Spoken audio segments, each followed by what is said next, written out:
Apa yang kamu ingat dari liburan terakhirmu? Kamu yang tidak tahu ingin pergi kemana? Atau mungkin cuma mengunjungi tempat wisata yang umum? Bahkan kamu juga mengambil foto di tempat yang sama seperti kebanyakan orang. Karena kurang maksimal dalam merencanakan perjalanan membuat kamu menemui tempat wisata belum buka. Harga tiket lebih mahal dari info yang didapat. Jalanan tidak mulus, jarak antar wisata terlalu jauh sehingga sampai di wisata tujuan sudah gelap.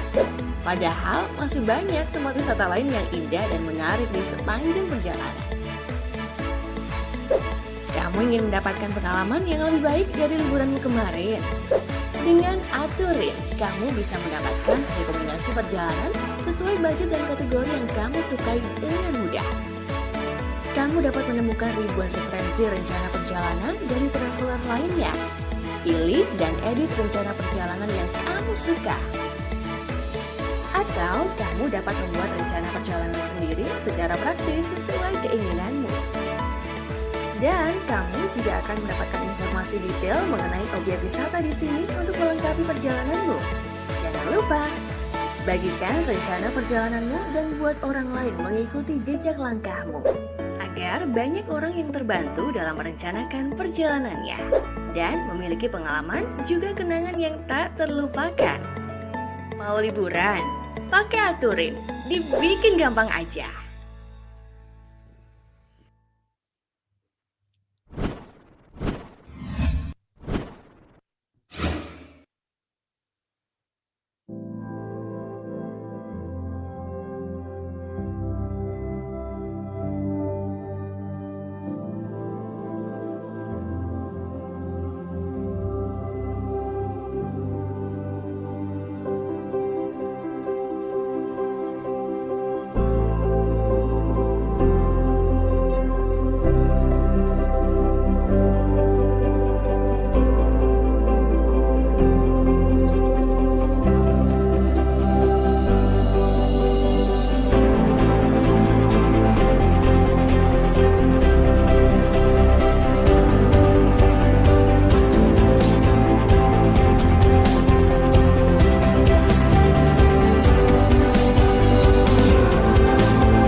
Sektor pariwisata siap menyambut era new normal. Berikut hal-hal yang harus diperhatikan saat melakukan perjalanan wisata di era new normal. Sebelum berangkat, pastikan kondisi tubuh dalam keadaan sehat.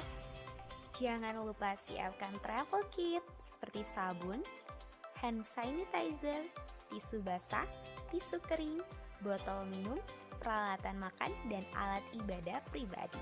Dalam perjalanan, wajib menggunakan masker dan jangan lupa sediakan masker cadangan. Lakukan perjalanan wisata dengan jumlah orang yang sedikit. Pergi ke destinasi wisata domestik atau dalam provinsi. Saat tiba di destinasi wisata, taati protokol kesehatan yang dianjurkan. Dan ingat, selalu jaga jarak aman dalam perjalanan. Dengan Aturin, bikin gampang aja. Halo Sobat Aturin, selama pandemi ini apa aja nih yang sudah kamu lakukan di rumah? Pernahkah kamu merasa bosan dengan rutinitas yang itu-itu saja? Pasti seru ya kalau kita bisa keliling kota sambil kulineran, bermalam di penginapan yang nyaman, dan pergi ke tempat yang belum pernah kita kunjungi. Sayangnya semua harus ditunda karena adanya pandemi. Tapi tidak perlu khawatir, kamu bisa mengobati kerinduan jalan-jalan dengan virtual tour. Virtual tour adalah cara baru untuk traveling dari rumah. Kamu akan ditemani oleh pemandu wisata lokal yang akan menceritakan berbagai hal menarik seputar liburan di sana. Sehingga saat pandemi ini berakhir, kamu sudah tidak bingung deh mau traveling kemana.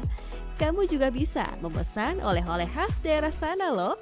Jadi, walaupun jalan-jalannya virtual, oleh-olehnya tetap aktual. Kamu bisa menikmati indahnya jalan-jalan virtual ke Labuan Bajo, Raja Ampat, dan banyak tempat seru lainnya melalui virtual tour bersama Aturin. Untuk mengikuti virtual tour ini, kamu bisa mengunjungi Instagram atau website Aturin. Lalu, pilih virtual tour mana yang ingin kamu ikuti. Sekarang, kamu bisa menikmati traveling ke destinasi impian secara virtual bersama orang tersayang. Kamu juga dapat berdiskusi langsung dengan pemandu wisata di sana loh.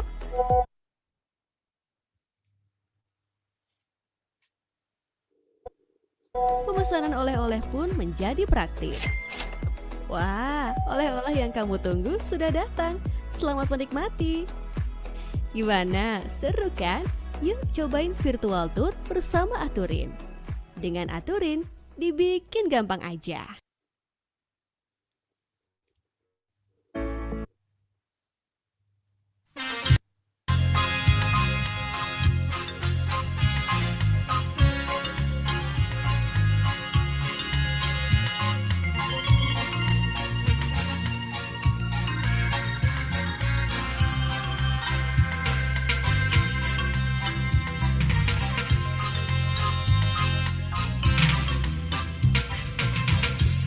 Goa kala piranta makna sana buta masunggu anjo tuma butana tuturi pangadakang sungguh mina sakit timpungan menten sasak bala lompoan baji asing ni kapang dipuji kamajuan na limalinoki ranu-ranu dibilik-bilik disengka riba rombong kikek-nekek riba jengkik mekam-mekam anjo di benteng somba asede bala adakan di Sulawesi Selatan seremi polen dikatangka kutu baranita malombasi dan matawang buta goa kala iranta nyawa pamarentata tuli masa inena Allah satu mabutana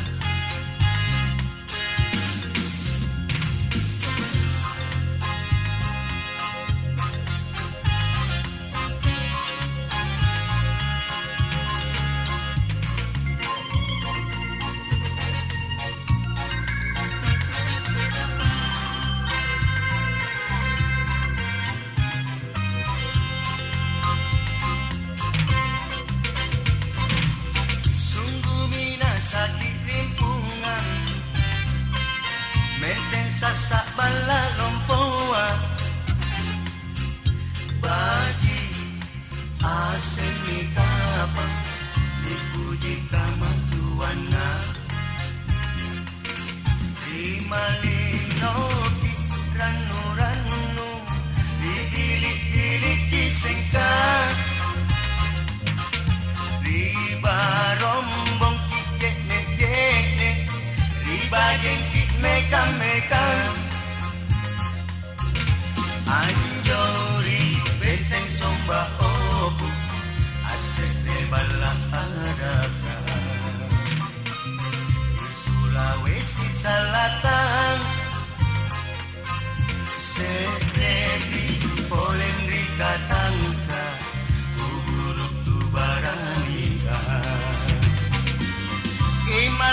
Pasi dan matawang Buta goa kala piranta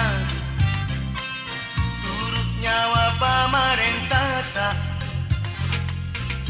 Turi masa inena Alasan kumaptana Turi masa inena Alasan kumaptana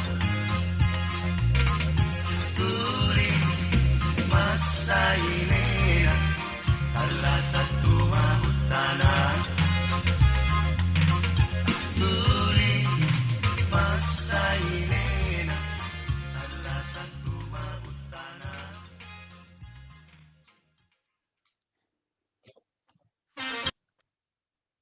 Assalamualaikum warahmatullahi wabarakatuh. Selamat malam semuanya. Salam sejahtera bagi kita semuanya. Shalom, Om Swastiastu, Namo Buddhaya, Salam Kebajikan. Halo Sobat Aturin, juga wisatawan virtual semua. Perkenalkan, saya Arista dan Rizaldi dari Aturin yang akan menjadi co-host dalam acara kali ini. Kembali lagi di acara virtual traveling ke destinasi wisata berkualitas dan berkelanjutan bersama Aturin. Virtual traveling kali ini sangat spesial karena Aturin bekerja sama dengan para pegiat wisata di Sulawesi Selatan dan Kota Gorontalo yang sebelumnya sudah mengikuti asistensi teknis dalam program Localize SDG. Pada hari ini, kita akan mengunjungi wilayah Goa di Sulawesi Selatan yang memiliki pusparagam alam dan budaya yang menarik untuk kita ketahui di malam ini. Malam ini, kita akan dipandu langsung oleh Kak Karina. Beliau merupakan salah satu pegiat pariwisata dan direktur dari salah satu bisnis travel umroh. Nah, kalau begitu, saya coba sapa Kak Karina dulu.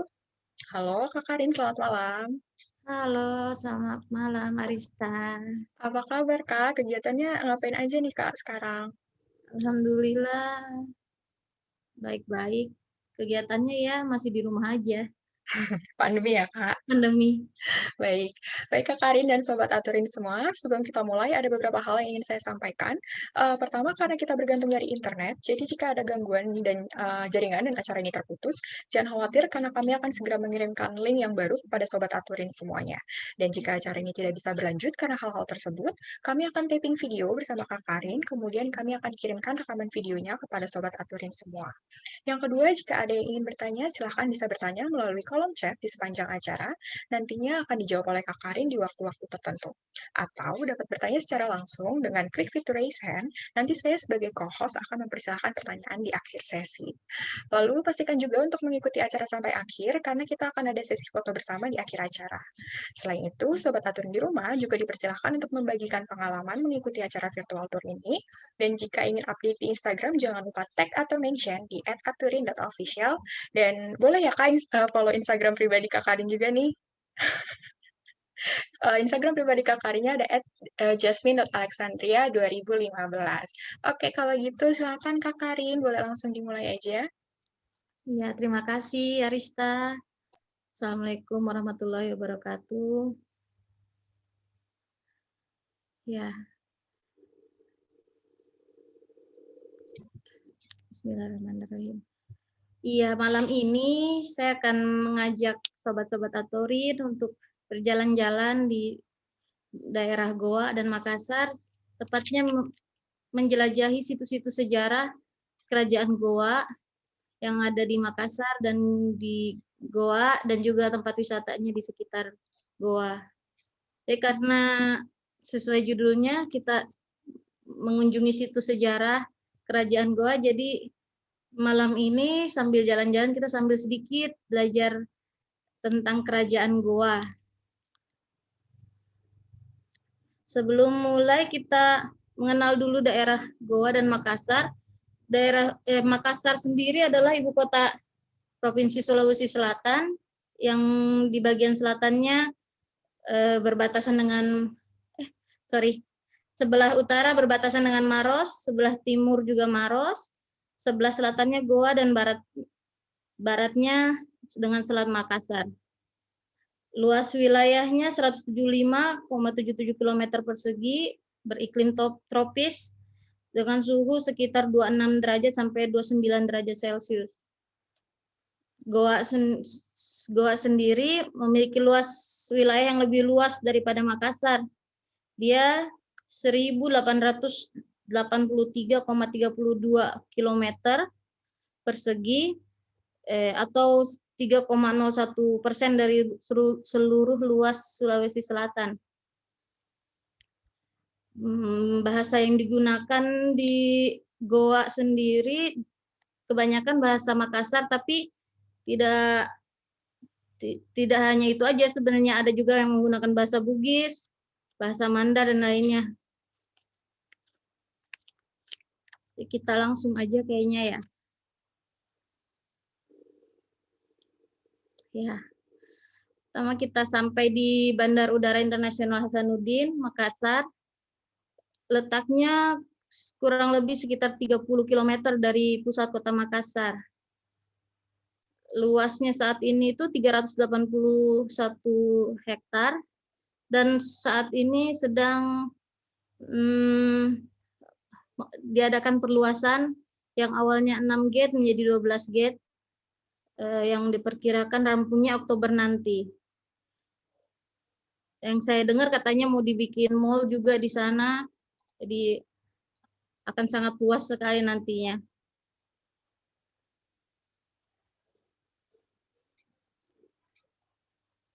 Iya, nggak usah berlama-lama di bandara kita ya, langsung jalan aja ke Fort Rotterdam lewat tol ya. Baik.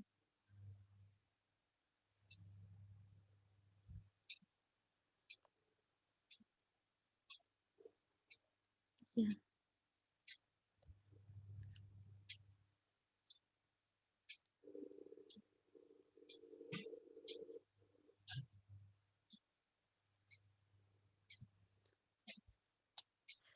Jarak dari bandara ke Fort Rotterdam kurang lebih 20 km, 30 menit lah dari bandara ke Fort Rotterdam ini lewat jalan tol. Jadi Fort Rotterdam sendiri awalnya itu bukan bernama Fort Rotterdam, awalnya bernama Benteng Ujung Pandang atau Ujung Pandang, orang Makassar bilang. Disebut juga Benteng Panyua karena bentuknya itu seperti seekor penyu yang sedang merangkak menuju ke laut.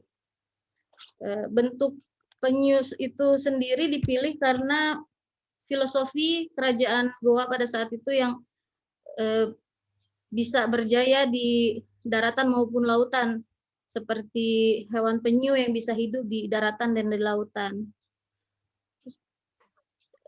Berubahnya Benteng Ujung Pandang menjadi Fort Rotterdam sendiri itu tidak lepas dari sejarah perperangan antara kerajaan Goa dengan VOC yang saat itu dibantu oleh Arung Palaka. Arung Palaka itu putra mahkota dari kerajaan Bone yang pada saat itu menjadi tawanan. Kerajaan Bone itu menjadi tawanan oleh kerajaan Goa. Jadi di Fort Rotterdam sendiri itu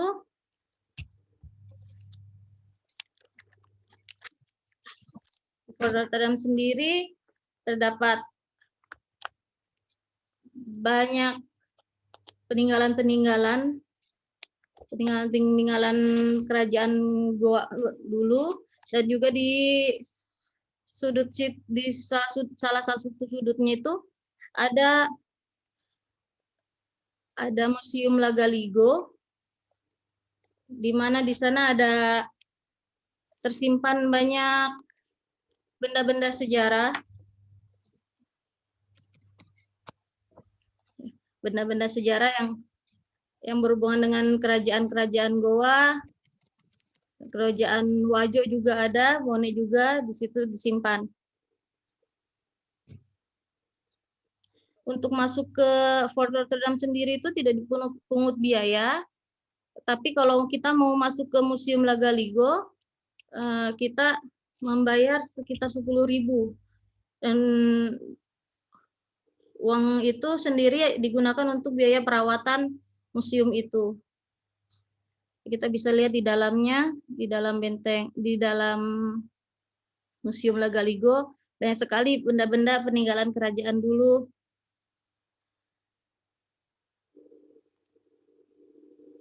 Iya.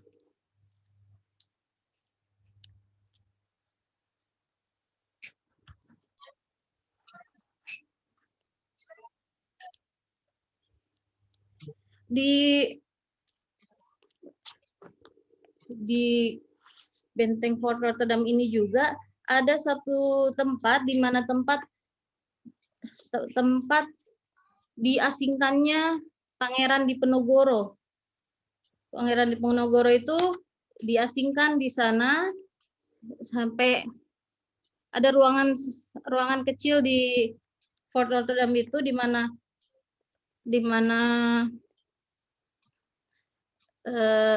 Pangeran Diponegoro diasingkan di sana oleh VOC karena tidak mau tunduk kepada VOC.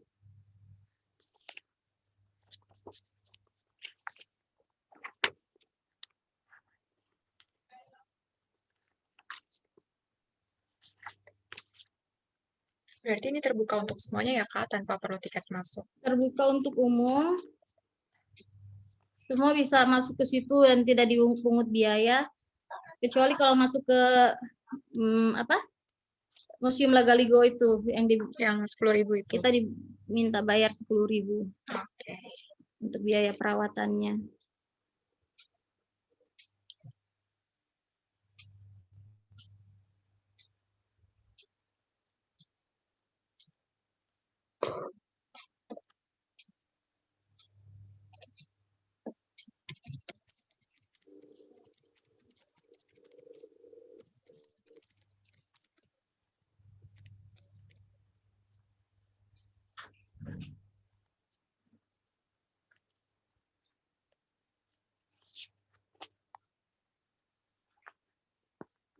Iya,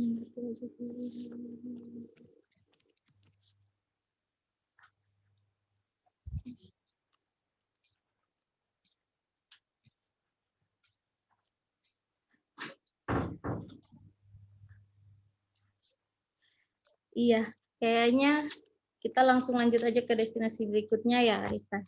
Iya, oke Kak. Kita mau kemana nih, Kak? Atau ada videonya nggak ya, Kak? Oh iya, ada video. Di situ dijelaskan tentang isi dari Benteng Rotterdam sendiri. Bisa kita lihat sebentar.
Oke, selanjutnya sekarang kita kemana nih, Kak?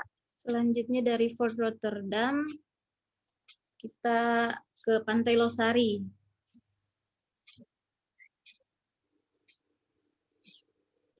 Pasti semua orang tahu ya Iya. Pantai Losari. Ikonnya Makassar, kayaknya nggak afdol kalau kita ke Sulawesi Selatan, ke Makassar, tapi nggak ke Losari. Belum foto di depan nama itu ya, Kak? Iya, harus foto dulu di situ baru dibilang pergi ke Makassar. Betul. Iya. Jadi Pantai Losari sendiri itu bukan pantai yang berpasir seperti yang biasa kita tahu. Seperti anjungan-anjungan. Di situ kita bisa duduk-duduk, foto-foto. Kalau malam di sana banyak atraksi-atraksi kayak robot-robot. Anak-anak suka ke sana. Ada juga hiburan-hiburan lainnya seperti melukis untuk anak-anak. Dan kebanyakan kalau ada event-event di Makassar itu diadakan di Pantai Losari ini.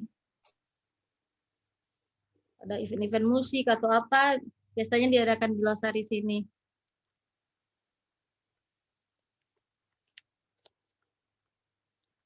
Untuk masuk ke Pantai Losari ini nggak dipungut biaya, cuma paling itu kita bayar parkir aja.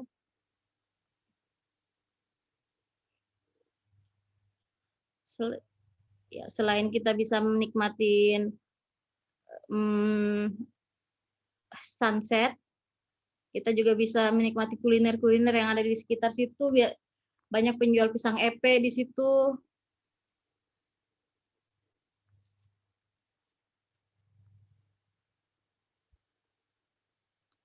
Dan di Pantai Losari ini juga banyak terdapat patung-patung tokoh-tokoh nasional di situ. Dan ada juga miniatur-miniatur seperti beca, kapal pinisi yang kita lihat ini. Jadi spot favorit orang-orang untuk berfoto-foto di sana.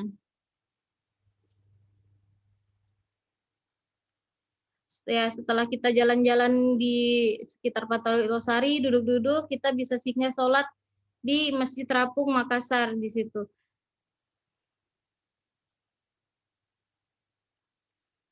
Jadi masih di satu wilayah situ ada Masjid Terapung yang namanya Masjid Amirul Mukminin.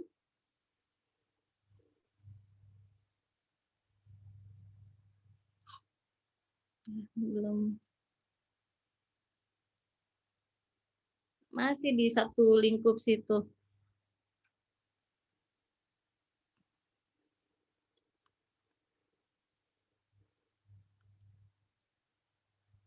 Ya, ini juga menjadi ikon juga buat Kota Makassar, Masjid Terapung ini. Kalau kita lihat di gambarnya itu di sana ada Masjid 99 Kubah juga. Kita bisa lihat di jauhan sana di fotonya. Tapi Masjid 99 Kubah itu sendiri belum rampung sampai saat ini. Ya, sampai saat ini belum rampung. Ya, dijadikan untuk jalan-jalan saja. Jalan-jalan. Masjid Terapung ini luasnya sekitar 1.600 meter persegi yang bisa menampung sekitar 500 jamaah.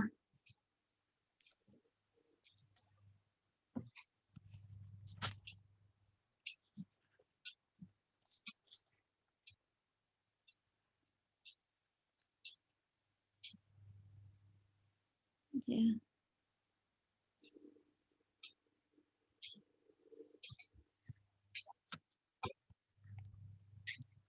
Kalau tadi kita udah ke Pantai Losari yang berupa anjungan-anjungan itu, kalau kita mau nikmatin pantai yang berupa pasir-pasir itu kita bisa jalan sedikit dari Masjid Terapung itu, kita jalan sedikit, di sana ada wisata Pantai Akarena.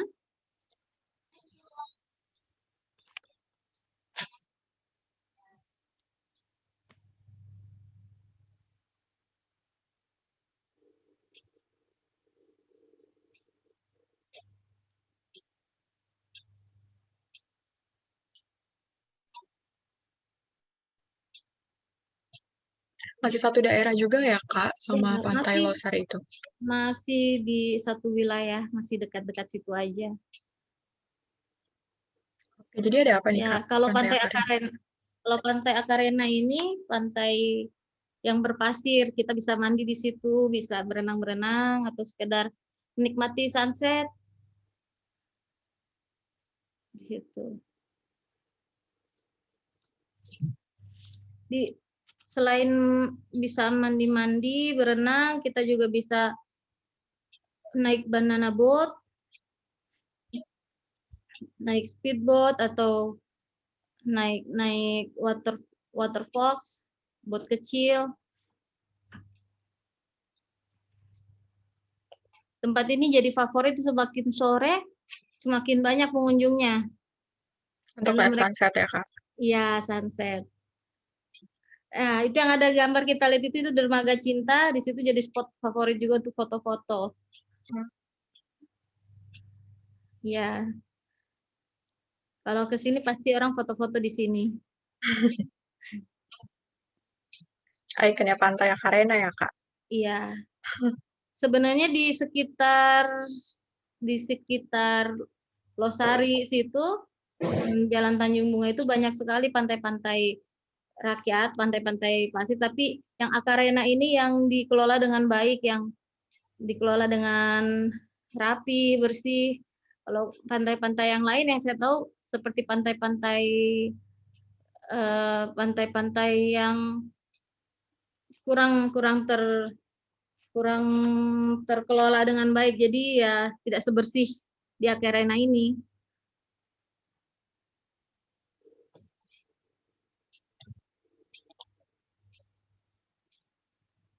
Kita bisa duduk-duduk di gazebo, bisa makan-makan juga di sana.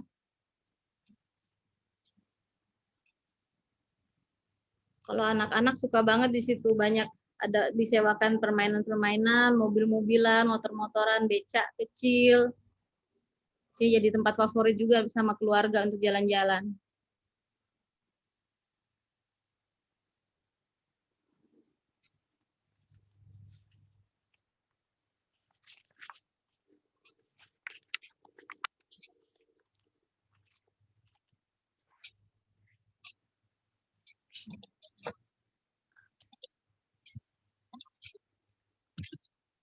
Ya, seperti kita lihat di foto itu cantik sekali sunset di sana. Warnanya jingga-jingga.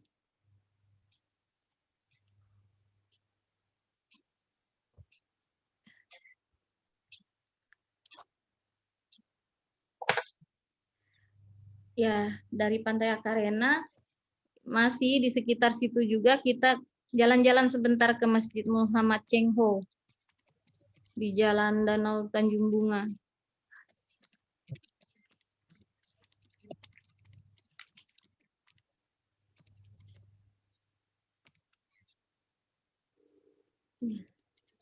Dan masjid ini jadi salah satu destinasi wisata juga yang banyak dikunjungin turis-turis yang datang ke Makassar karena bentuknya yang unik, dianggap unik, perpaduan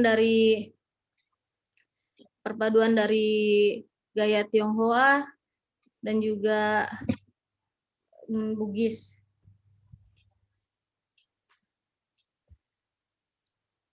Masjid ini dibangun tahun 2011 dan dikelola oleh Persatuan Islam Tionghoa.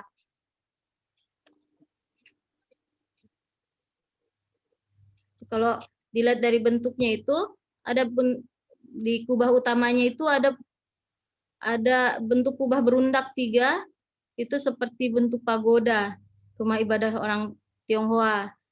Nah, kalau 4 kubah kecil bentuk segi 4 di setiap sudutnya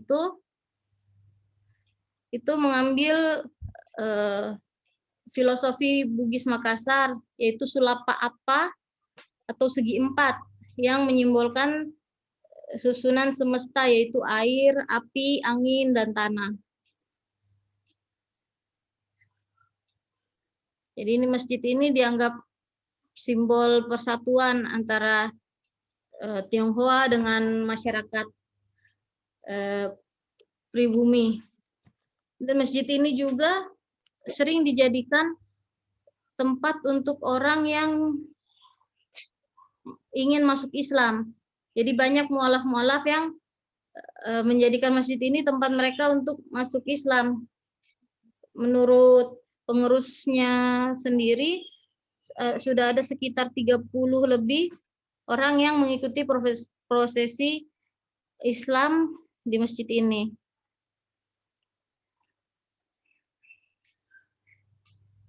Nama Cheng Ho sendiri itu diambil dari sosok Muslim keturunan Tionghoa, Laksamana Cheng Ho, yang merupakan armada Angkatan Laut Cina di masa dinasti Ming, yang setiap perjalanannya itu dia senantiasa mengikutkan syiar Islam. Salah satu yang cukup berjasa juga menyiarkan Islam di Indonesia, walaupun memang dia tidak pernah menginjakkan kakinya di Makassar, tapi dibangunnya ini untuk menghormatinya, dibangunnya masjid ini.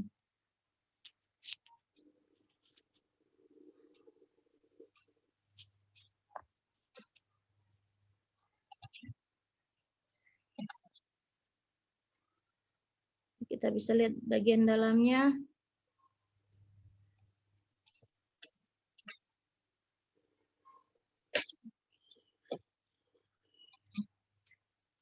Di Makassar sendiri, di Sulawesi Selatan ini sendiri ada 2 masjid Cheng Ho. Satunya lagi di daerah Goa. Di situ juga ada masjid Muhammad Cheng Ho. Ada 2 di sini. Saya lihat di beberapa kota lain juga ada juga masjid Muhammad Cheng Ho, yang gaya bangunannya juga sama, mengikuti gaya Tionghoa. Oh, berarti nggak di Goa aja ya, Kak? Iya, enggak. Ini kalau yang ini ada di Makassar, yang satu lagi ada di Goa. Terus saya lihat di kota-kota lain juga ada masjid Muhammad Cheng Ho. Jadi tidak di daerah Sulawesi gitu kali ya, Kak? Iya, tidak Oh. hanya di daerah Sulawesi, di kota-kota lain juga saya lihat ada juga Masjid Muhammad Cheng Ho. Oh, oke.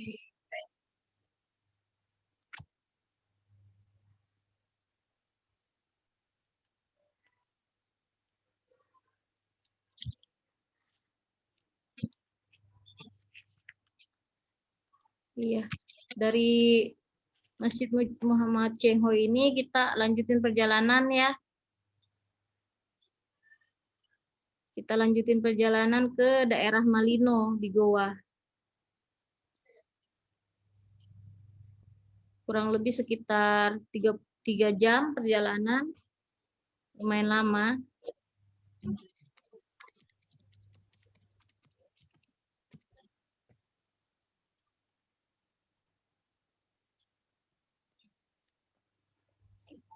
Jadi dari Masjid Muhammad Cheng Ho kita langsung ke Masagena Villa di Malino, sekitar 3 jam atau 67 km. Dan di sana kita bisa beristirahat di villa-villa yang disewakan di sana. Jadi Malino itu masih daerah Goa, tapi dia dataran tinggi. Di sana banyak objek-objek wisata yang bisa kita eksplor.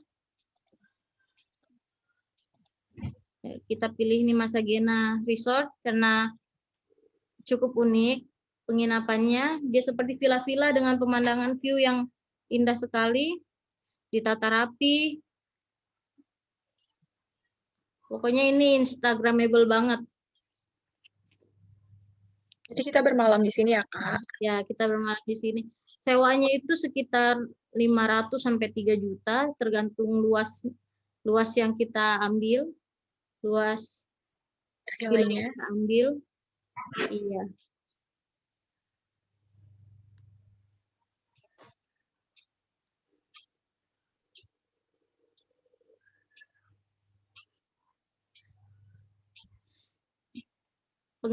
Villanya sendiri bisa menampung sampai 10 orang lebih karena lumayan besar. Jadi kalau kita mau liburan sama keluarga rame-rame kita bisa sewa di sini. Kalau mau kita bermalam di sini sebaiknya kita reservasi dulu. kita reservasi di villa ini.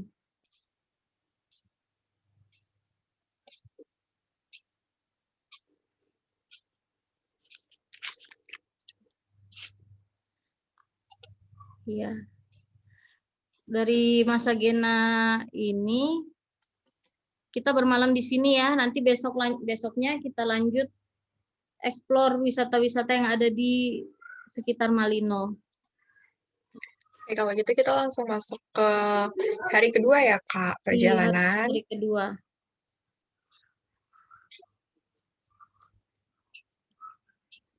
Berarti kita mulai start dari Villa Masagena ya, Kak, untuk Iya, kita dari paginya. paginya kita di Villa Masagena, terus kita ke Malino Highland.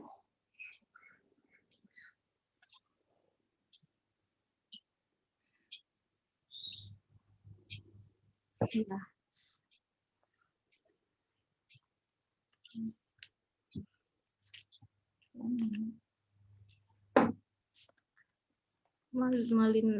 Malino Highlands ini sendiri ada perkebunan teh.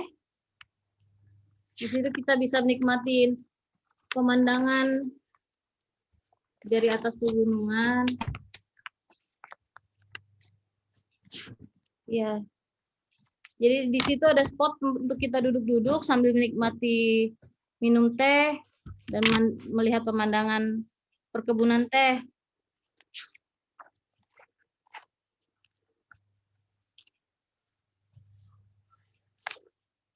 Untuk masuk ke dalam tempat wisata ini sendiri kita dipungut biaya 25 untuk anak-anak dan 50.000 untuk orang dewasa.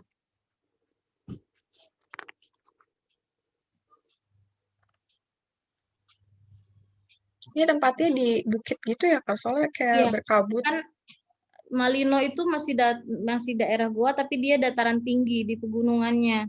Oh, Jadi di sana itu dingin sekali. lumayan di atas banget berarti ya, Kak? Ya, kita bisa lihat itu pemandangannya.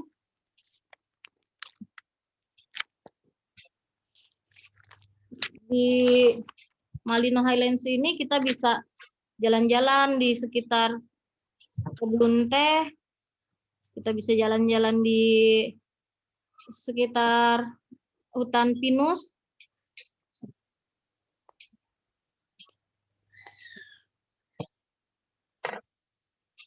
Jadi masih di satu tempat ini kita bisa menikmati kebun bunga. Kebun bunga di situ banyak, ada bunga krisan, bunga anggrek.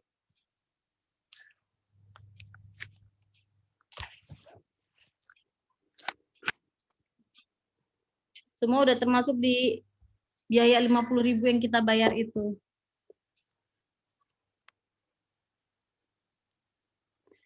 Oh, berarti di dalam Malino Highlands tuh ada beberapa tempat wisata gitu, Kak? Dari yang hutan Iya, pinus. di dalam Highlands ini ada hutan pinusnya, ada kebun bunganya. Berarti jaraknya dekat-dekat juga ya, Kak, kalau termasuk dalam 50.000 itu tadi? Iya, masih di satu kawasan. Kita bisa lihat di situ. Jadi bunga-bunganya itu ditata di dalam satu ruangan. Berisi bunga semua, karena yang saya dengar katanya tidak bisa terkena udara langsung, panas langsung atau hujan langsung. Jadi mereka di dalam bunga-bunga ini ditata di dalam ruangan.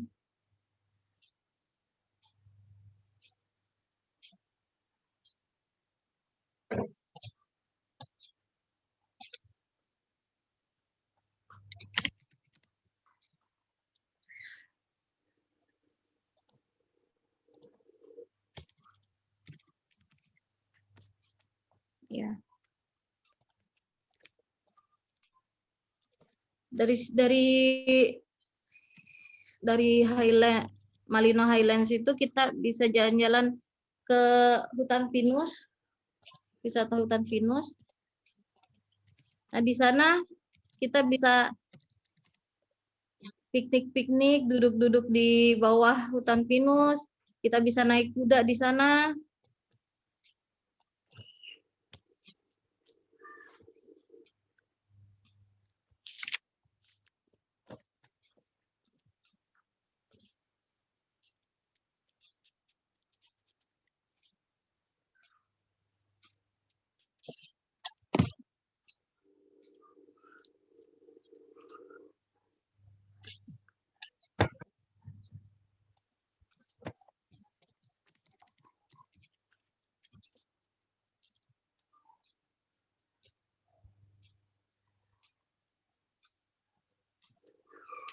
Ya.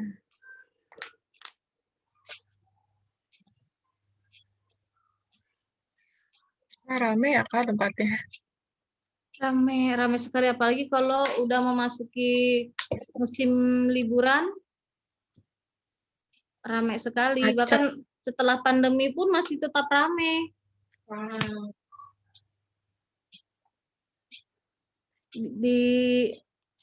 Ya, banyak sekali spot-spot untuk berfoto di hutan pinus ini. Tadi Kita bisa juga berkuda juga ya Kak? Ya, kita bisa naik kuda di sini, bisa main permainan menembak, karena ada lapangan tembak juga. Oh Ya. iya.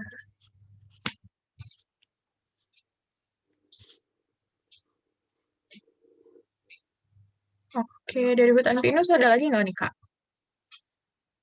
Untuk masuknya itu dikenakan biaya sekitar 10.000 per orang, 5.000 sampai 10.000 per orang untuk masuk ke tempat. Kak, itu di atas permukaan lautnya berapa meter, Kak? Dingin banget berarti di sana ya, Kak ya? Iya, dingin sekali. Sekitar 17 derajat. Kalau itu hutan kawasan masuk ke perhutani atau hutan apa masuknya? Ya, Masuknya kawasan hutan apa sana? Kawasan hutan alami atau hutan masuk kawasan? itu hutan alami memang. Hutan alami yang dimanfaatkan oleh warga sekitarnya, dijadikan tempat wisata karena banyaknya pengunjung-pengunjung yang datang, jadi masyarakat sekitarnya itu ya menjadikan di sana itu tempat wisata, membuat spot-spot untuk berfoto, permainan-permainan, menyewakan rumah-rumah mereka juga, banyak sekali penginapan di sana. Rumah-rumah mereka itu disewakan untuk penginapan-penginapan. Aktivitasnya hanya siang hari ya, bukan malam? Sampai malam. Kalau di hutan pinus sendiri itu sampai malam pun biasa masih ramai. Banyak penjual-penjual, banyak pedagang-pedagang, jadi masih menikmati suasana-suasana malam di sana. Ada juga yang berkemah. Ya, jadi tambahan ini mungkin hutan pinus sebelumnya ini, sebelum terjadi hutan pinus ini tempat latihan militer ini, Pak. Tentara, penerimaan tentara, tapi dipindahkan karena sangat bagus destinasinya, jadikan objek wisata itu di sekitar tahun 2005, baru sampai sekarang dan dipakai untuk objek wisata. Jadi dulu tempat latihan perang ini di sini, tentara-tentara dulu ini. Ya, akhirnya digeser karena sangat membantu untuk destinasi objek wisata di Kabupaten Goa, sehingga dibuatkan destinasi hutan pinus. Ya, sudah tambahan saja ini. Jadi asal usulnya ini sebenarnya, karena memang tentara dulu latihannya itu harus di tempat-tempat yang dingin, yang jauh dari pemukiman. Hanya destinasinya yang bagus karena dingin, nah, akhirnya dijadikan salah satu objek di sini. Sayang kalau nggak dimanfaatkan ya, Pak. Ya, betul. Terima kasih Pak Saiful.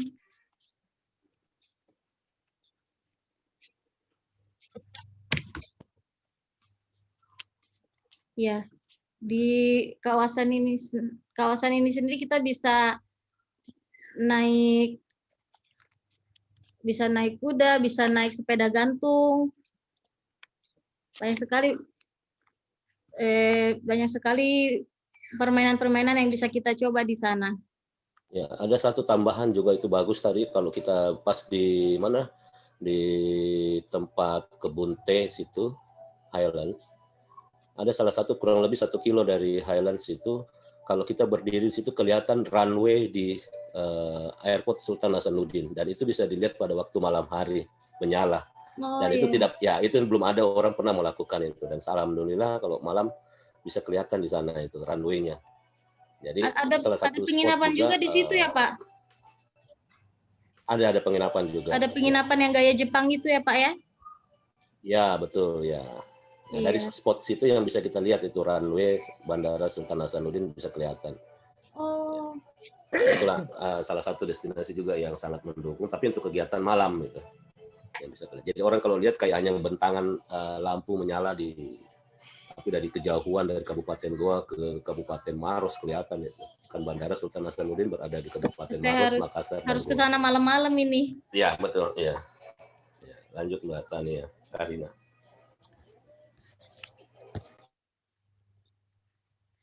Iya, dari kebun dari hutan pinus itu kita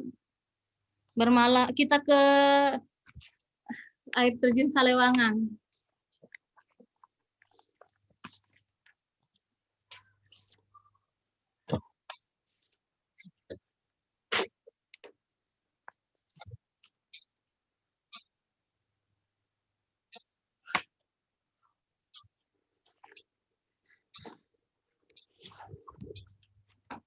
Kita ke air terjun Salewangang.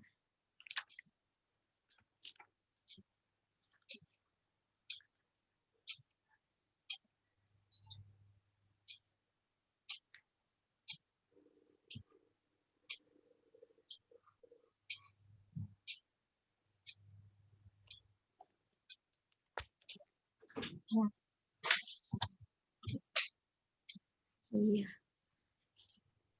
Ya, air terjun Salewangang ini lokasinya di Malino di Kecamatan Tinggi Moncong di Kabupaten Goa. Air terjun ini adanya di kaki Gunung Bawah Karaeng. Halo? Iya, Kak, terdengar.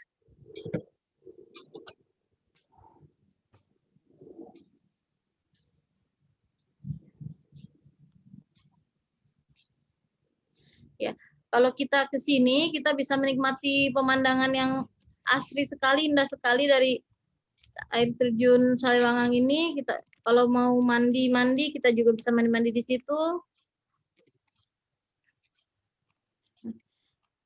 Air terjun ini dikelilingi hutan pinus di sekelilingnya. Kalau mau bermalam juga di sekitarnya ada penginapan-penginapan yang disediakan warga sekitar.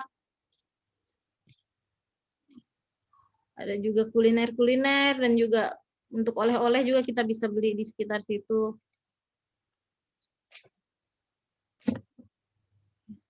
Tingginya itu kurang lebih 100 meter tinggi dari air terjun itu sendiri. Itu airnya tetap ya Kak ya, nggak berkurang ya. Iya, kecuali kalau musim hujan mungkin debit airnya akan lebih deras ya. Itu sumber air dari mana itu Kak? Gunung Bawah Karaeng. Dia ada di kaki Gunung Bawah Karaeng. Di air terjun Salewangang ini ada mitos pemersatu jodoh katanya. Katanya kalau pasangan yang datang ke sini biasanya langgeng hubungannya, lanjut ke jenjang pernikahan. Bahkan yang belum punya jodoh biasanya dari sini katanya dapat jodoh. Wah, boleh tuh, Kak. Iya, jadi Arista yang jomblo mungkin Boleh tuh, Kak, diajak ke sana. ya yang jomblo-jomblo bisa ke situ. Asik. Ya, Mau udah ada diajak. jodohnya jangan ya.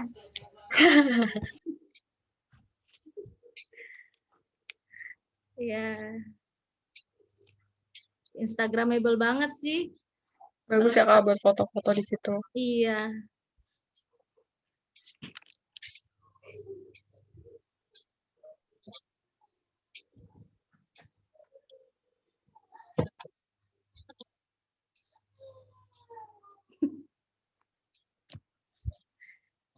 Ya, yang belum punya jodoh mungkin bisa ke sini nih supaya cepat ada jodohnya.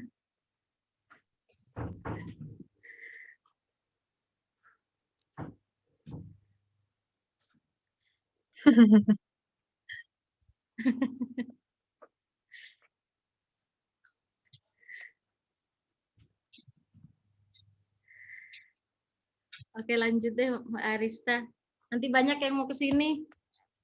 Banyak, semuanya pengen kesini kayaknya nih, Kak. Nunggu nyari-nyari jodoh. Kalau yang belum ada jodohnya sih nggak apa-apa, yang mau nambah jodoh ini nih banyak. Takut. Ayo, Kak, abis ini kita kemana nih, Kak? Kita kembali lagi ke Balak Lompoa ya, kita kembali lagi ke kota Goanya. Ke daerah Malino masih ada nih, Kak. Sorry. Kita ke Lembah Hijau dulu ya, kita bermalam. Sorry.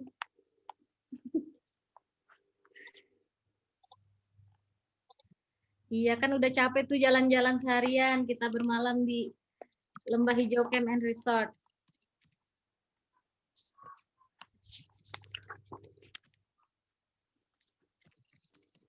Ya, seperti kita lihat itu di Lembah Hijau itu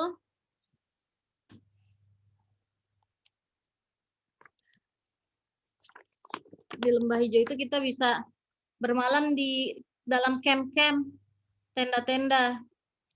Jadi pengalaman tersendiri juga, kita menikmati suasana alam, tidur di dalam tenda-tenda. Tendanya sendiri disewakan 500.000 per malam, bisa untuk 4 orang. Kalau mau di penginapannya di resortnya juga bisa, itu sekitar 800.000 per malamnya. Selain merasakan pengalaman bermalam di dalam camp, kita juga bisa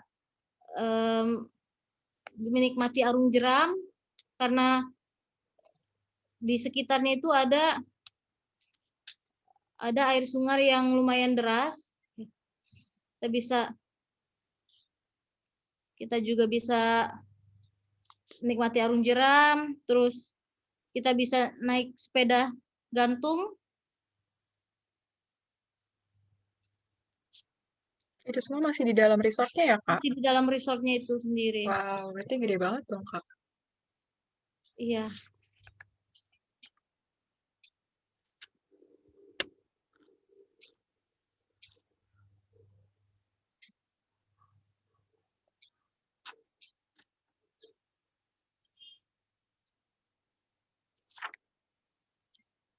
Dia bentuknya tenda-tenda gitu ya, Kak? Tenda-tenda. Ada juga yang bentuk resortnya, ya kalau nggak mau di tenda, tapi Oke. yang jadi ikonnya itu tenda-tendanya itu.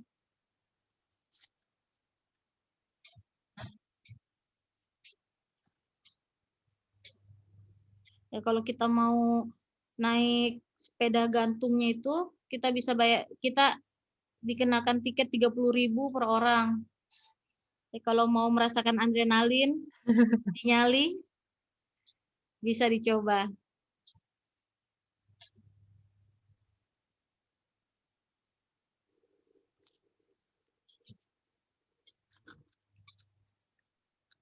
Ini tadi kita udah hari ketiga ya nih, Kak? Ya, ini malam kedua. Oh ya, malam kedua. Nah, kita mau kemana lagi nih, Kita Kak? lanjut ke Balak Lompoa.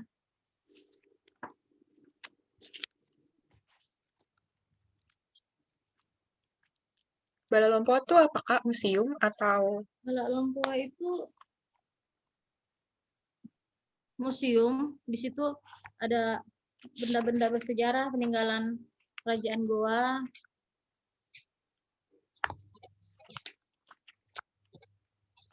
Jaraknya kurang lebih 2,5 jam sampai 3 jam dari Malino, dari tempat kita bermalam.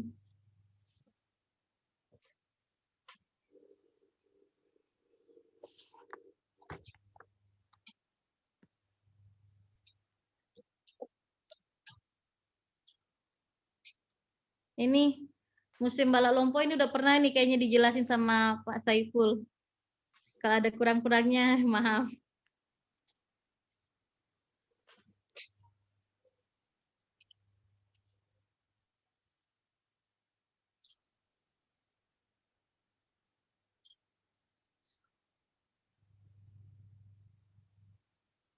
Ini ya, Kak, Museum Ya. Balak Lompoa. Ya, Bala Lompoa itu sendiri artinya itu rumah besar atau istana bagi raja-raja Goa. Tapi saat ini udah tidak ditinggalin oleh raja-raja Goa, keturunan Raja Goa udah tidak tinggal di sini lagi, dijadikan museum. Museum ini dibangun tahun 1936 oleh Raja Goa ke-25. Luasnya itu sekitar 766 meter persegi dengan bangunan ring dibuat dari kayu. Jadi dalam museum ini sendiri ada koleksi sejarah, etnografi, numismatik, dan heraldik.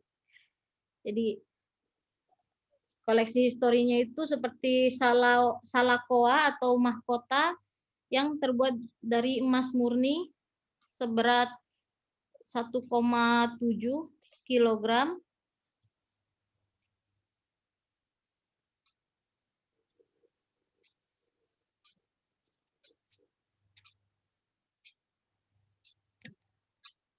Ya, Ini mahkotanya ya, ini Kak? dari emas murni seberat 1,7 gram lebih. 1,7 kilogram lebih. Bercampur permata-permata. Ini dipakai untuk penobatan raja. Pada saat penobatan raja, pelantikan raja dipakai itu.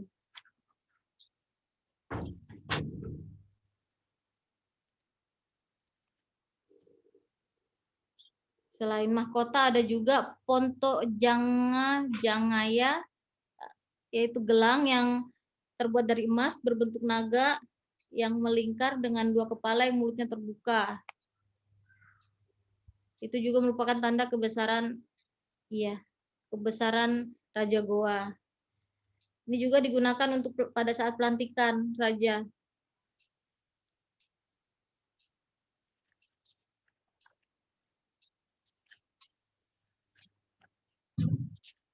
Selain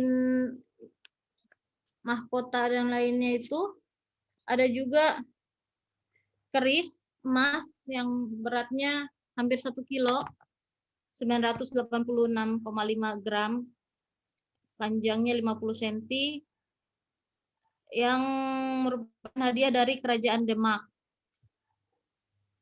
Terus ada beberapa benda sejarah lain seperti 10 buah tombak, 7 buah naskah lontara, 2 buah Al-Quran yang ditulis tangan tahun 1848, ada juga beberapa jenis badik,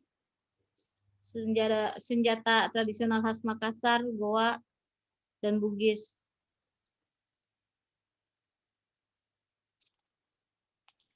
Koleksi lainnya ada tombak rotan berambut ekor kuda atau panjang gaya barangan, parang besi tua atau lasipo, senjata sakti milik raja yang masih berkuasa atau sudanga, gelang emas berkepala naga itu tadi, Ponto Jangaya, kalung kebesaran, kalora, anting-anting yang terbuat dari emas murni, bangkarak takroe, kancing emas, dan masih banyak lagi.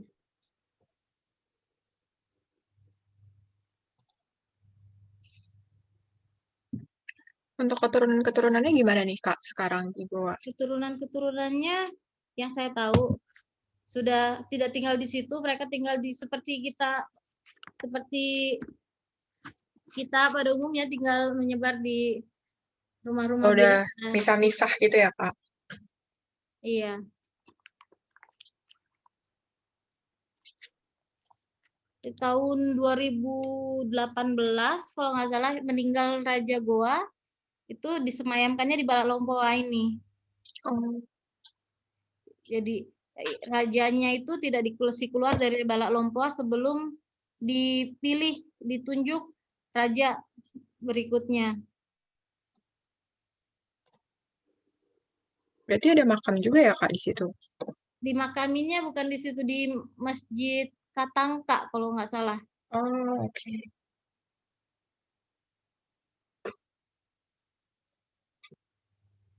Ya, Balok Lompo ini juga sering dijadikan tempat-tempat untuk acara-acara. Kalau zaman dulu anak saya masih TK, kalau ada lomba biasanya di sini juga.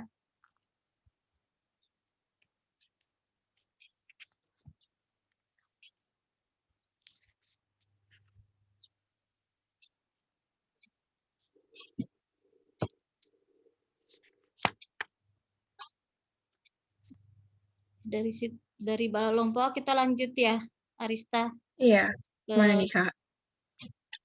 kemana kita? Ke makam Hasanuddin.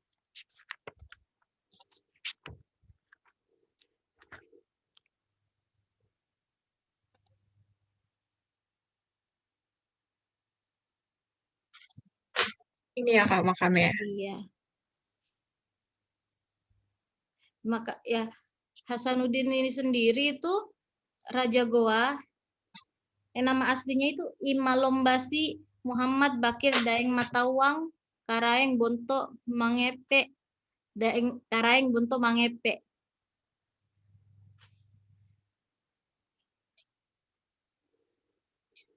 Ya, jadi Sultan Hasanuddin ini yang berperang melawan VOC pada saat itu yang melawan VOC dan Arung Palaka.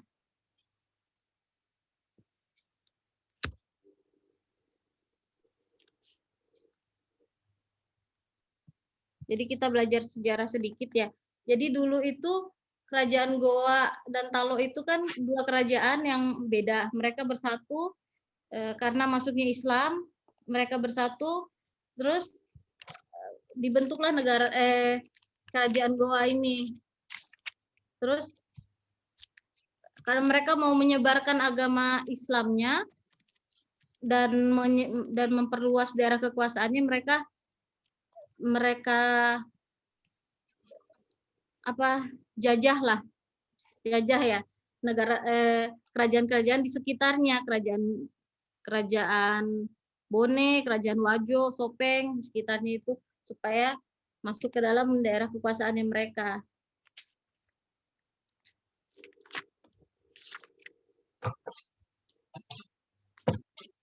Pada masa Sultan Hasanuddin inilah perang dengan VOC terjadi.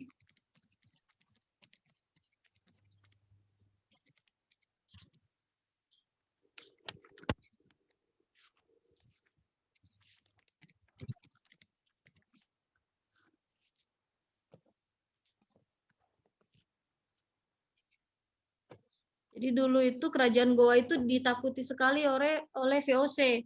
VOC nggak pernah bisa mengalahkan kerajaan Goa. Tapi setelah Arung Palaka bergabung dengan VOC untuk membalas dendam, barulah VOC bisa mengalahkan kerajaan Goa ini. Nah, dari kekalahan perang itulah yang tadi Fort Rotterdam itu jatuh ke tangan VOC. Yang sebelumnya Benteng Ujung Pandang berubah nama menjadi Fort Rotterdam yang diambil dari nama tempat kelahiran siapa itu? Pemimpin pasukan Belanda pada saat itu.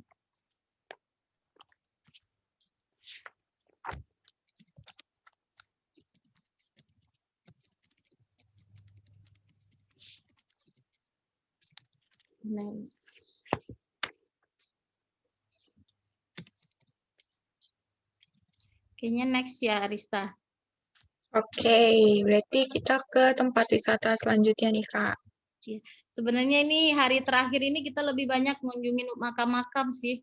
Oh gitu. Bukan tempat wisata ya Kak. Makam-makam, iya. Makam-makam bersejarah. Iya. Kita ke makam mana lagi nih Kak? Kita ke makam Arung Palaka, inilah lawannya Hasanuddin. Yang berhasil mengalahkan Yang VOC ya Kak? Yang berhasil mengalahkan kerajaan Goa. Oh salah. Iya, dia bekerja sama dengan VOC. Jadi sampai saat ini tuh masih banyak yang beranggapan bahwa Arung Palaka ini antara pahlawan atau pengkhianat. dianggap pengkhianat karena dia bekerja sama dengan VOC pada saat itu untuk mengalahkan kerajaan Goa. Tapi kalau kita lihat dari asal mulanya kenapa dia melakukan itu, ya kita bisa paham kenapa akhirnya dia memilih untuk bekerja sama dengan VOC, karena pada saat dia kecil kerajaan Goa itu menjajah kerajaan Bone dan menawan semua anggota-anggota kerajaan. Terus dari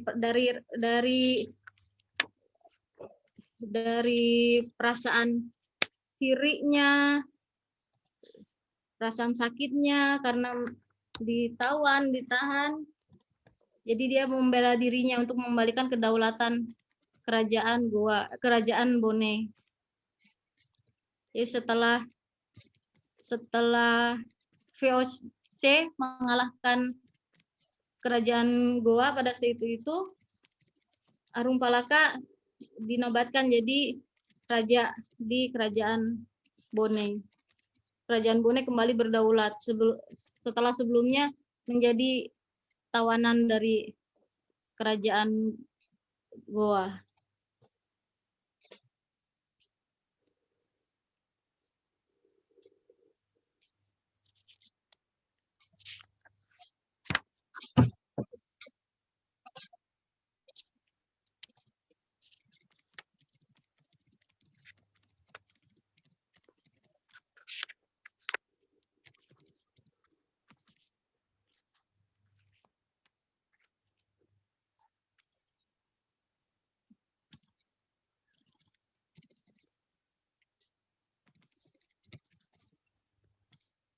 Dari makam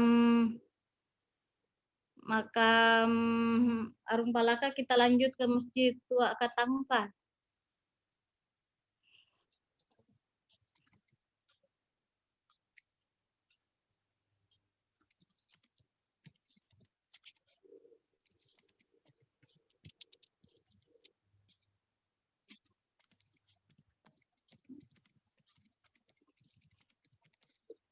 Ya.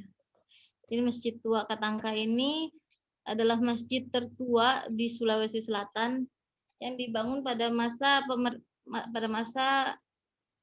kerajaan Goa pada saat itu. Ini juga jadi pertanda masuknya Islam ke kerajaan Goa.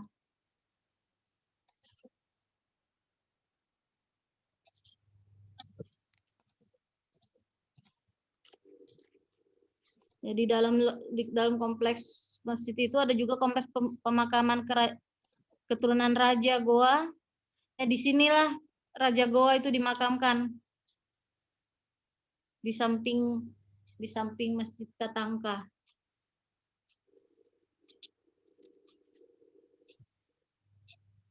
Jadi konon katanya selain sebagai masjid dulu, masjid ini juga sebagai benteng pertahanan kerajaan Goa pada saat itu. Jadi nggak heran temboknya, tiang-tiangnya semua itu tebal-tebal karena memang dipergunakan untuk benteng pertahanan kerajaan Goa pada saat itu.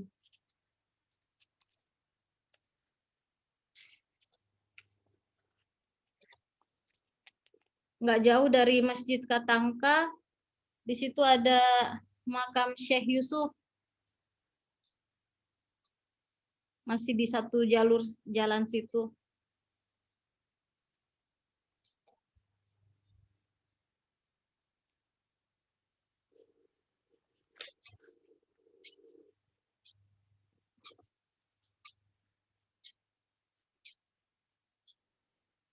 Kita ke makam Syekh Yusuf, Arista. Oke. Kita lanjut ke makam selanjutnya. Makam terus ini kita datengin. Gak apa-apa, kita belajar sejarah hari ini ya, Kak. Iya. Ya, Syekh Yusuf ini sendiri adalah tokoh penyebar agama Islam pertama di Goa.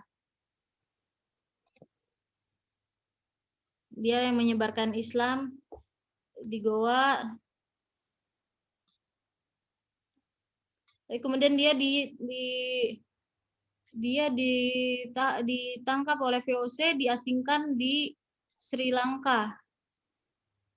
Di Sri Lanka dia menyebarkan agama Islam lagi, terus diasingkan lagi di Afrika, daerah Afrika, dan di sana dia wafat. Terus kerajaan Goa memintalah tulang belulangnya yang dimakamkanlah di makam Syekh Yusuf ini. Kalau masa-masa tertentu biasanya ramai yang datang ke sini setelah Lebaran atau mau Lebaran, banyak yang datang ke sini untuk berdoa.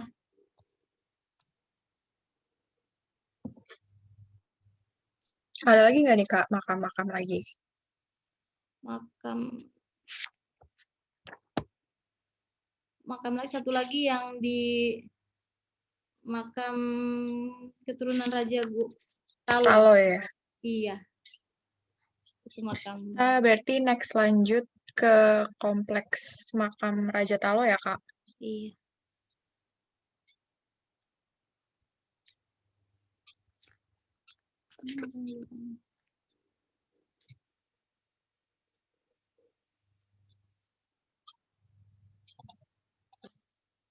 Berarti ini semacam makam-makam yang isinya cuma untuk raja-raja gitu Kak? Atau bagaimana nih Kak? Kayak makam pahlawan gitu atau Iya, bagaimana? makam pahlawan yang keturunan raja. Oh, oke. Nah, kalau makam pahlawan yang umum kan ada. Kalau ini untuk keturunan raja.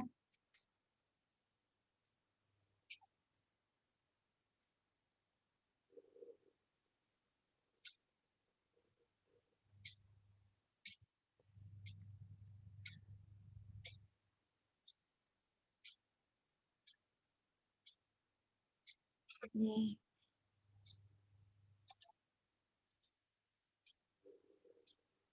Ya, ini ya, kompleks makam Raja-Raja Talo. Di situ keturunan Raja Talo yang dulu itu dimakamkanlah di sini.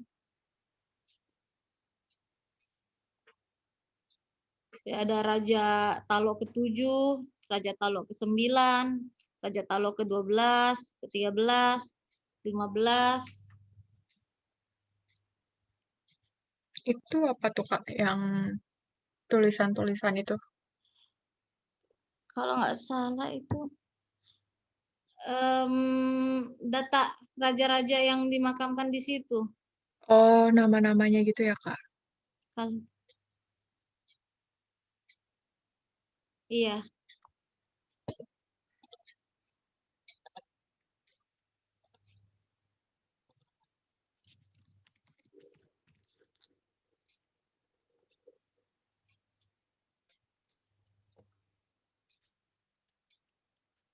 Dari makam Raja Talo itu kita ke Benteng Sombaukwu aja langsung ya.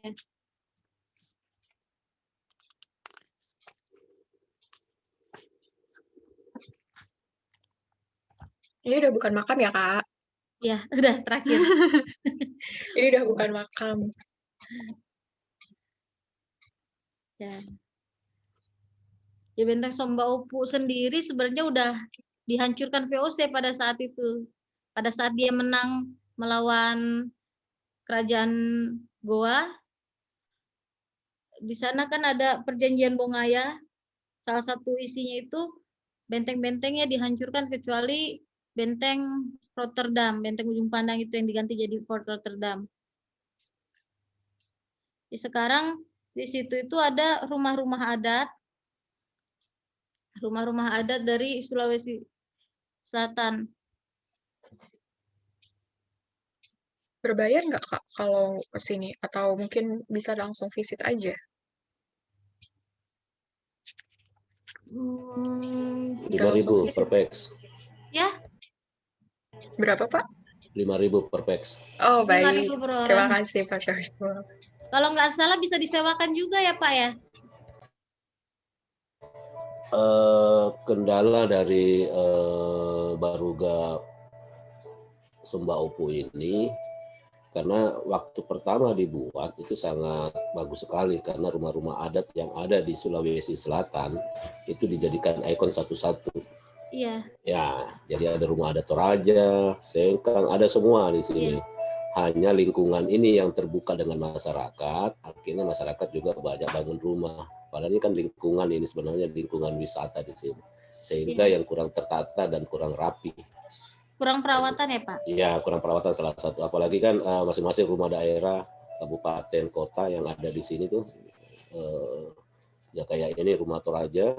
Iya. Ini kan kayak yang bagus kayak rumah yang Toraja aja yang karena ada namanya ada penjaganya, artinya yang jaga yang rawat Memang sehingga dirawat bisa dengan baik ya Pak? betul. Nah, ini makanya banyak yang masuk di sini. Yang kedua juga ya, daerah lingkungannya kurang bersih selama akhir-akhir ini. Ya itu karena saya bilang tadi karena masyarakat sudah berbaur dalam lingkungan ini, jadi tidak ada perawatan. Ya. Baik, terima kasih Pak Syaiful.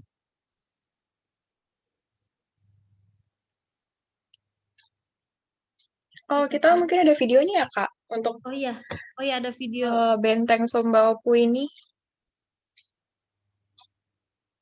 Kita nonton videonya dulu kali ya, Kak. Iya, sebelum kita ke kuliner dari Kota Makassar.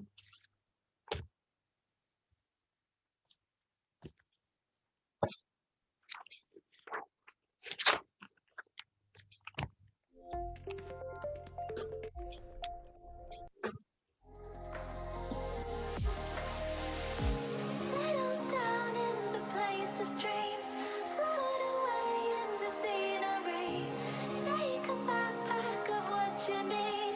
Let's explore the world we see.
Oke, berarti ini akhir dari Iya, hari ketiga ya, Kak? iya, akhir dari destinasi wisata kita. Selanjutnya kita mau jalan-jalan lagi atau ngebahas apa nih, Kak? Iya, kita bahas kuliner yang ada di Makassar, Goa ya. Kuliner. Iya, Suka makan nih, Kak. nggak afdol kalau kita nggak Kalau ini. kita nggak jajan ya, Kak. Iya, anak jajan. Jajan. Ada apa aja nih, Kak? Makanan populernya. Oh, Yang ini. coto Makassar, sop, konro bakar, palu basah, pisang epe, macam-macam.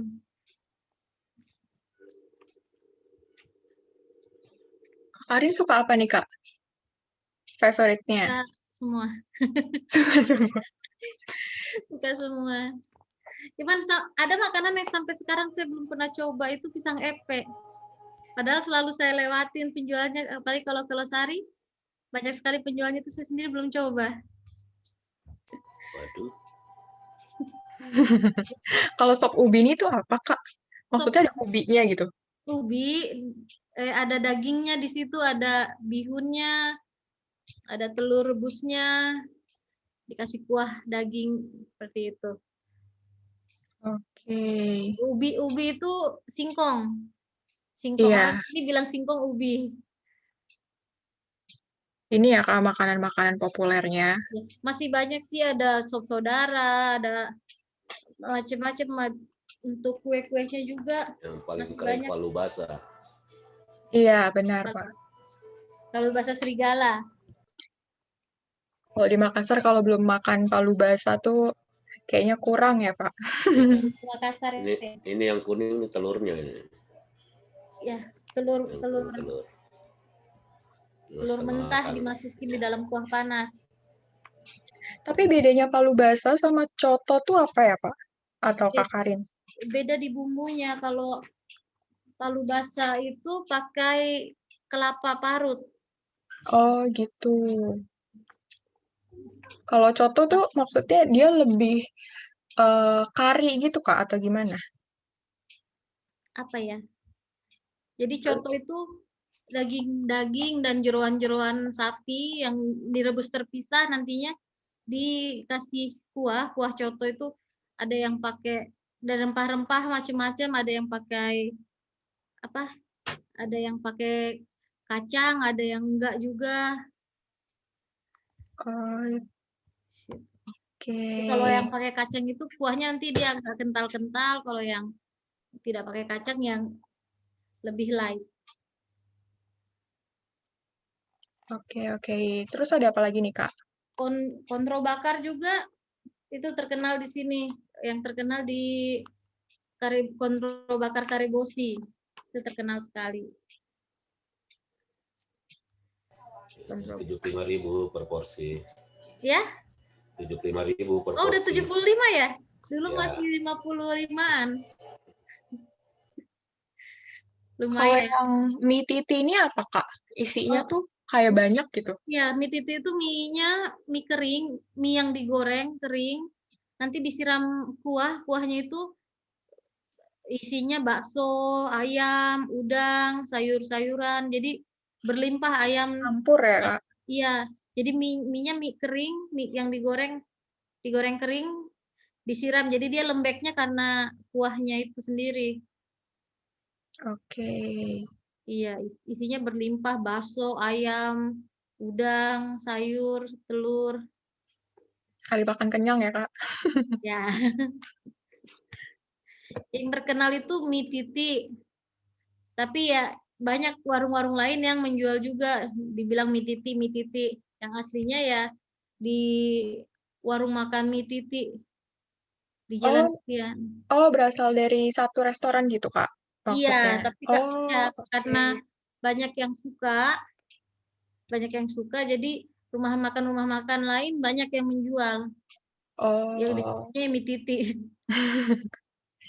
Jadi Oh, berarti namanya ada asal restorannya gitu ya, Kak? iya, mie titi. Kalau pisang hijau itu biasanya kalau Ramadan banyak sekali itu di sepanjang jalan, di pinggir jalan, pisang hijau, palu butung, es buah. Itu banyak sekali sepanjang jalan, di pinggir-pinggir jalan itu penjual takjil-takjil.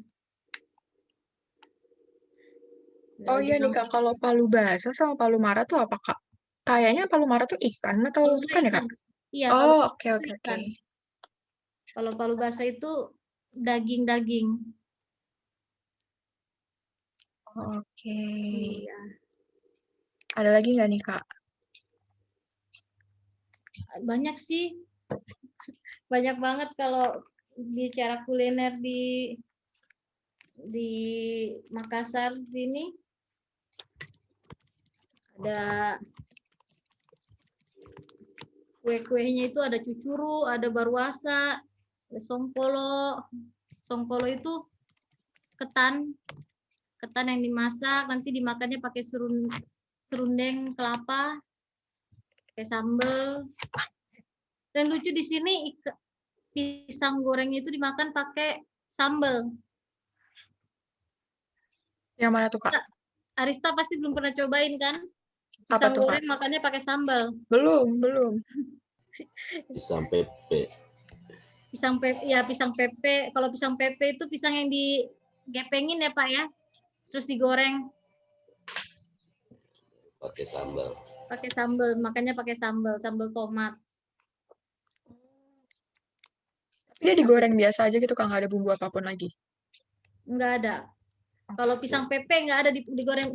Pisangnya itu biasanya pisang yang masih setengah mentah, yang masih mentah-mentah itu setelah dikupas kita goreng setengah matang, kita penyet. Setelah penyet pecah-pecah seperti itu kita goreng lagi jadi dia garing. Terus dimakan pakai sambal tomat. Oke. Cabai, tomat, terasi. Itu tempat makannya. Cara baru makan pisang ya Kak? Iya, pasti di Jakarta nggak ada kan? Nggak ada nih Kak. Dulu saya pertama ke sini juga kaget, bubur pisang makannya pakai sambal. Tapi enak ya Kak? Enak, kalau udah biasa enak. Makannya pakai sambal.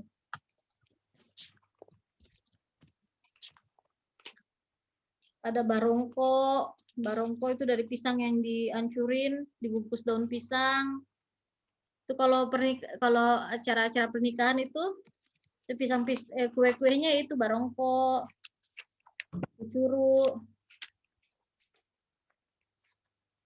Ini oleh-oleh di Makassar. Ada sirup DHT. Sirup DHT itu sirup asli buatan sini, gula asli. Kalau nggak salah pabriknya di daerah Goa sini. Kalau Ramadan itu banyak penjualnya. Ini yang dipakai untuk pisang hijau, palu butung. Ini sirup khasnya. Tapi banyak rasa gitu kan ya Kak? Nggak cuma yang merah Cuman itu aja. aja. Oh, cuma itu aja. Oke. Iya. Rasa pisang Ambon. Oh. Iya. Emang rasanya cuma itu. Itu yang dipakai untuk es buah, untuk pisang hijau, palu butung, es kelapa. Di sini pakai itu. Kalau Ramadan pokoknya laris banget itu. DHT ini ya Kak? DHT. Selain ya sirup markisa juga, ikonnya juga dari Makassar. Ada baruasa, ada otak-otak, sarung bugis, terus songkok bugisnya juga. Terus ada kacang. Di sini ada kacang yang suka dugem. Apa tuh Kak? Kacang dugem namanya? Kacang disco. Oh, kacang yang bulat-bulat agak apa ya? Bukan renyah. Kayaknya pernah lihat. Dia ada apa tepungnya.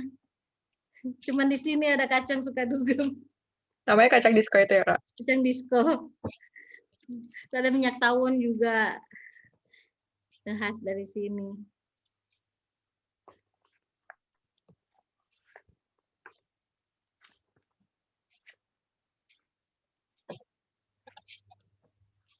Sebenarnya masih banyak sih oleh-oleh. Ada kopi Toraja, ada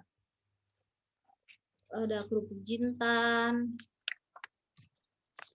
Banyak banget kalau kita ke tempat oleh-oleh.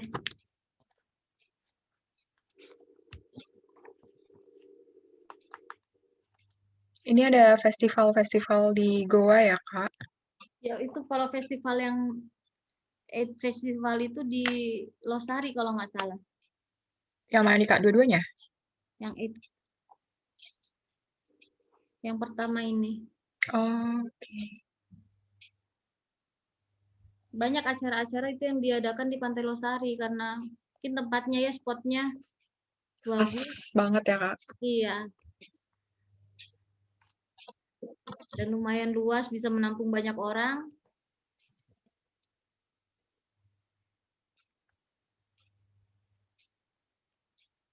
Dia festival tahunan gitu atau gimana, Kak? Tahunan. Oh, berarti setiap tahun akan selalu ada ya, Mak? Ini aja, Kak, yang International AIDS Festival Forum itu. Iya. Ada festival lainnya nggak nih, Kak? Ada festival di Malino itu, Beautiful Malino.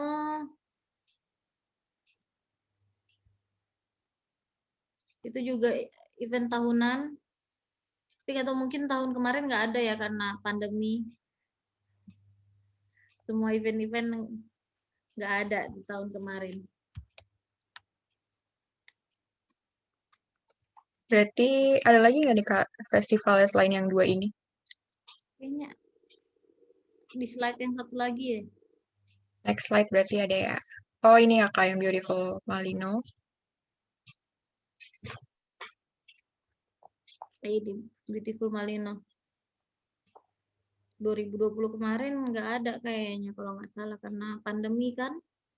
Iya. Oh, ini ada festival khusus fashionnya gitu ya, Kak? Iya. Ini Salah satu festival yang diadakan. iya untuk perempuan-perempuan fashion. Oke, teman-teman semuanya, mungkin ada yang ingin bertanya, bisa langsung aktifkan mikrofonnya atau mungkin dari kolom chat. Nanti saya bantu bacakan pertanyaannya. Ada yang mau nanya?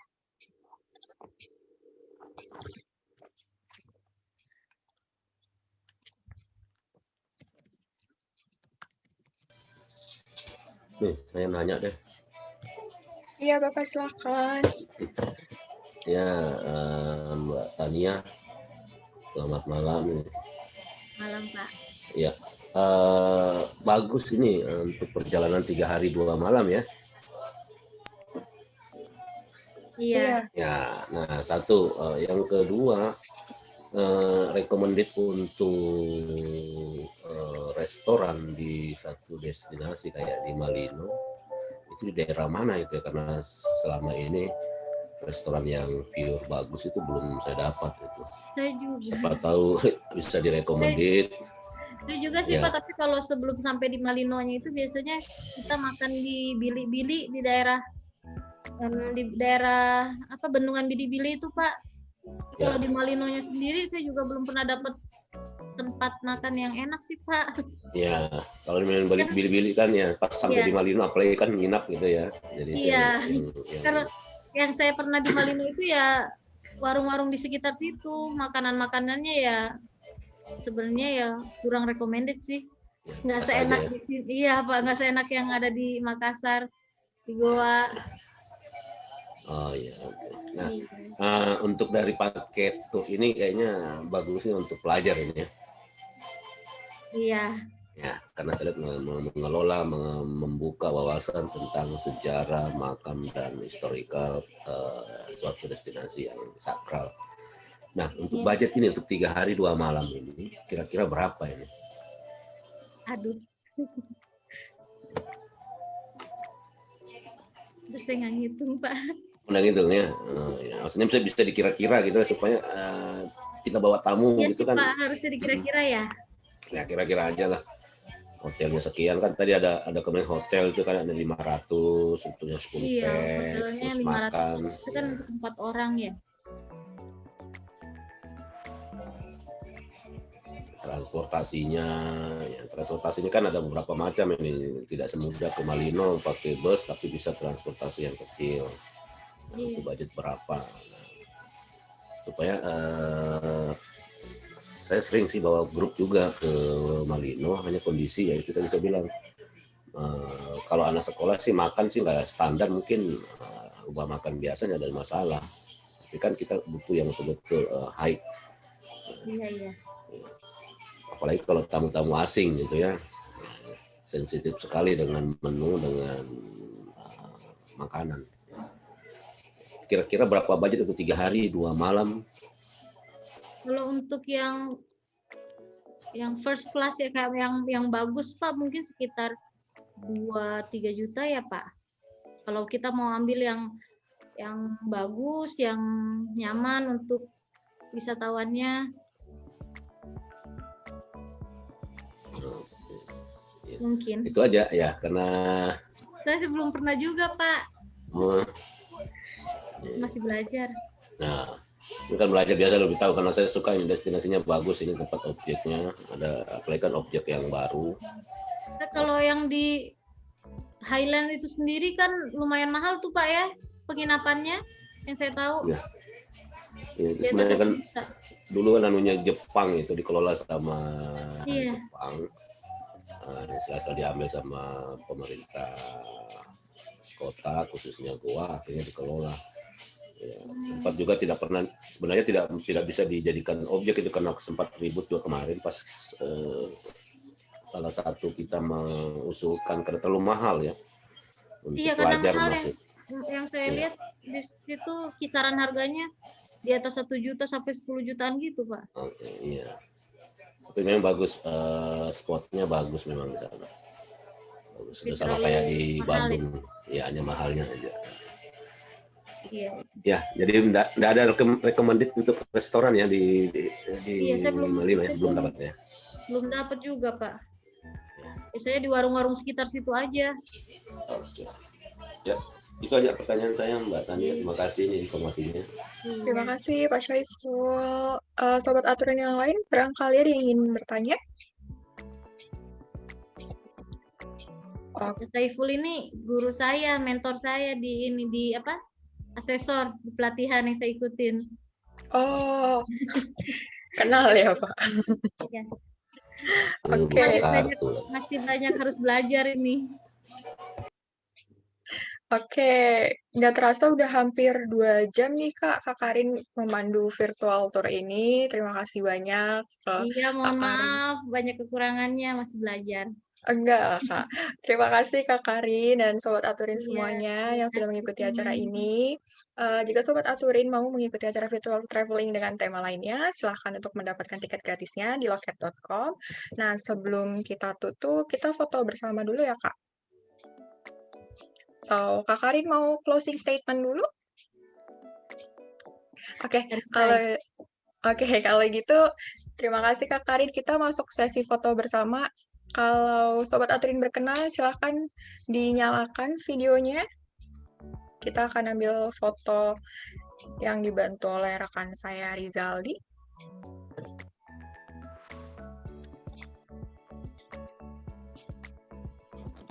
Halo. Halo, silakan. Ya, jadi karena kita akan melakukan sesi foto bersama, jadi diharapkan teman-teman aturan sekalian untuk menyalakan kamera terlebih dahulu ya. Oke.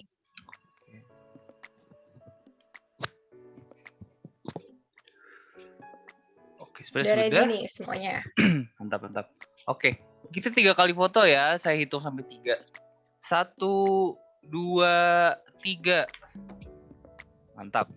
Ganti gaya. Ganti gaya teman-teman. 1, 2, 3. Cakep. Ganti gaya lagi terakhir. 1, 2, 3. Oke, terima kasih teman-teman sekalian. Oke, terima kasih banyak Kak Karin sekali lagi dan Sobat Aturin semuanya. Terima kasih banyak Arista. Terima kasih. Akhir kata kami pamit undur diri. Sampai bertemu di virtual traveling lainnya. Sampai jumpa. Salam sehat semuanya. Terima kasih. Selamat malam.